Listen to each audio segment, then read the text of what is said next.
जय माता दी। माँ दुर्गा जी की सातवीं शक्ति का नाम कालरात्रि है। नवरात्र पर्व के 7वें दिन माँ कालरात्रि देवी की पूजा अर्चना की जाती है। आइए हम सब मिलकर बड़े भाव के साथ महादेवी कालरात्रि देवी के मंत्र का जाप करें।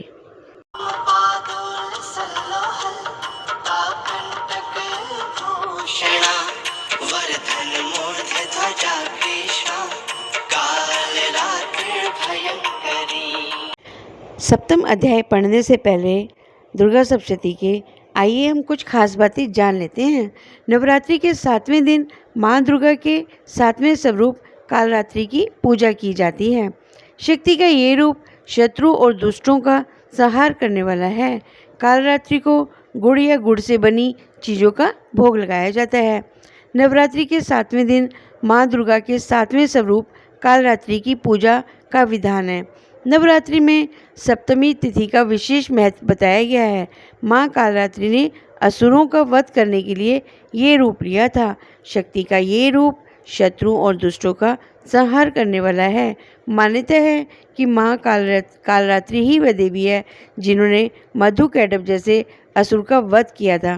कहते हैं कि महासप्तमी के दिन पूरे विधि विधान से कालरात्रि की पूजा करने पर माँ अपने भक्तों की सभी मनोकामनाएं पूर्ण करती है। वैसे तो वो माँ है, वो अपने भक्तों की वैसे भी सारी मनोकामनाएं पूर्ण करेंगी। माना जाता है कि माँ कालरात्रि की पूजा करने वाले भक्तों को भूत प्रेत या बुरी शक्ति का भय नहीं रहता।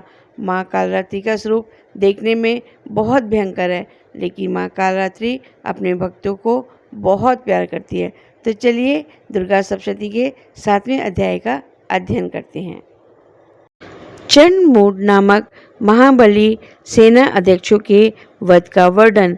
वेद पाठ करते हुए शुक्र के मधुर स्वर को रतन जड़ित सिंहासन पर विराजमान होकर सुनने वाली, नीलकमल के समान श्यामवर्ण शरीर से सुशोभित होने वाली, कमल पर चरण रखने वाली तथा अर्धचंद्र को मस्तक पर धारण करने वाली, कहलार पुष्पों की माला को धारण करके वीणा बजाने वाली, कसी चोली से सुशोभित वक्ष वाली, कमर में लाल रंग की साड़ी और हाथ में शंख पात्र धारण करने वाली, मधु के हल्के नशे के कारण दमकने बदन वाली, बिंदी से दैदीप्यमान मस्तक वाली मातंगी देवी का मैं ध्यान करती हूँ, अर्थात देवी के इस स्वरूप को मैं प्रणाम करती हूँ। ओम। सुमेधा ऋषि बोले, हे राजन, इस प्रकार शुभ की आज्ञा पाकर चंडमूड इत्यादि देव सशस्त्र 4 गुनी सेना सहित चल दिए। दैत्यों ने पर्वतराज हिमालय की उन्नत एवं स्वर्णिम चोटी के ऊपर निश्चित भाव से अपने भाव पर बैठी और मंद मंद मुस्कुराती हुई देवी को देखा। उन दैत्यों में से कुछ दैत्य धनुष बाण खींचे हुए, कुछ तलवार लिए हुए, कुछ खाली ही हाथ से देवी के पास जाकर उस देवी को साथ ले जाने के लिए उद्यत एवं उत्साहपूर्ण होकर पूर्ण प्रयत्न करने लगे। उसके बाद देवी ने उन दैत्यों पर क्रोध किया और क्रोध से देवी का मुख काजल के समान काला हो गया। उस देवी की भयानक टेढ़ी मेढ़ी भौहें तथा ललाट प्रदेश से एक ब्याही काली मूर्ति हाथ में तलवार और पाश लिए हुए निकली। वे विचित्र खंडवास, गले में नरों की मुंडमाला तथा शरीर में हाथी का चमड़ा पहनी हुई निर्मित शरीर वाली अत्यंत भयंकर लग रही थी। खुले मुख, लपलपाती जीभ, अंदर को धसी तथा लाल आंखों के कारण वे डरावनी लग रही थीं। उनकी हुंकार से 10 दिशाएं कांप रही थीं। वे काली सेना में जाकर महान से महान असुरों को मारती हुई राक्षसों की उस सेना को खा गई। उस काली ने हाथियों के पीछे रहने वाले महावतों तथा अंकुश लेकर मस्तक पर बैठने वाली महावतों के साथ पीठ पर बैठे योद्धाओं तथा अगल बगल लटके हुए घंटायुक्त हाथियों को भी एक ही हाथ से उठाकर अपने मुख में छोड़ दिया। उसी प्रकार घुड़सवारों के साथ घोड़ों को तथा कोचवानों के साथ साथ रथों को मुख में फेंक कर दांतों से चबा कर यमपुर में पहुंचा दिया। इसके बाद बच्चों हुए सैनिकों को मारने के लिए किसी की चोटी पकड़कर, किसी का गला पकड़कर और किसी के पैर से दबाकर किसी को धक्का देकर मार डाला। उन दैत्य महायोद्धाओं ने महान से महान शस्त्र अस्त्र का देवी के ऊपर उपयोग किया, किंतु देवी ने सभी अस्त्रों को अपने मुंह में से लेकर दांतों से चूर्ण चूर्ण कर दिया।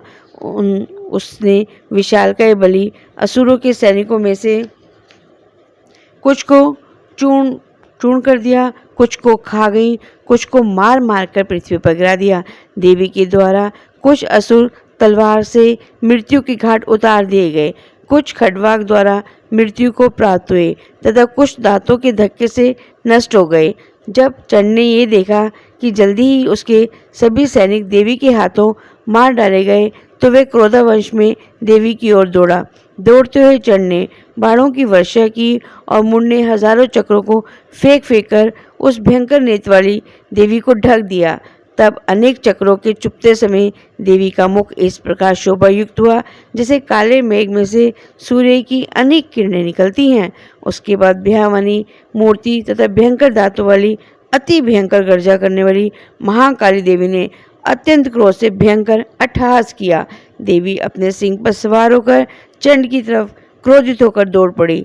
चंड के केश को पकड़ने के बाद तलवार से उसका सिर काट दिया। तत्पश्चात चंड को मरते देख मुड चंड का भाई देवी की तरफ दौड़ा। उससे भी देवी ने क्रोध से भरकर खड़क से मारकर पृथ्वी पर गिरा दिया। बचे हुए सैनिक चंड तथा बलशाली मुंड को गिरे पड़े देखकर डर से अपनी प्राण रक्षा के लिए भाग गए। उसके बाद श्री महाकाली चंड और मुंड के सिरों को हाथ में ले चंडिका के पास जाकर अट्टहास करती हुई बोली, हे देवी चंडिके, इस युद्ध पक्ष में इस युद्ध यज्ञ में मैं आपके लिए चंड मुख नामक 2 जानवर सदृश असुरों के सिरों को लाई हूँ। अब आप स्वयं शुभ और अशुभ को मारेंगी। श्री सुमेधा ऋषि बोले, हे सुत, चंड मुंड के सिरों को हाथ में लेकर आई हुई काली से कल्याण मूर्ति चंडिका देवी मीठे वचनों से बोली, हे काली, तुम चंड और मुंड को मारकर लेके आई हो, अतः इस संसार में चामुंडा नाम से तुम्हारी प्रसिद्धि होगी। इस श्री मार्कंडेय पुराण सावनडिक के मनवंतरे देवी महात्म्य चंड मुंड वधो नाम 7वां अध्याय श्री मार्कंडेय पुराण के स्वर्णिक मनवंतर की कथा के अंतर्गत चंड मुंड वध संबंधी 7वां अध्याय पूर्ण हुआ। जय देवी माँ। हमेशा की तरह भक्तों, आप लोग जो अमृत जल भरकर रखते हैं उनको देवी माँ को अर्पित करने के बाद पूरे घर में अपने परिवारजनों को ऐसे अमृत पिला दीजिए और पूरे घर में इस जल का छिड़काव कर दीजिए। जय दुर्गा माँ।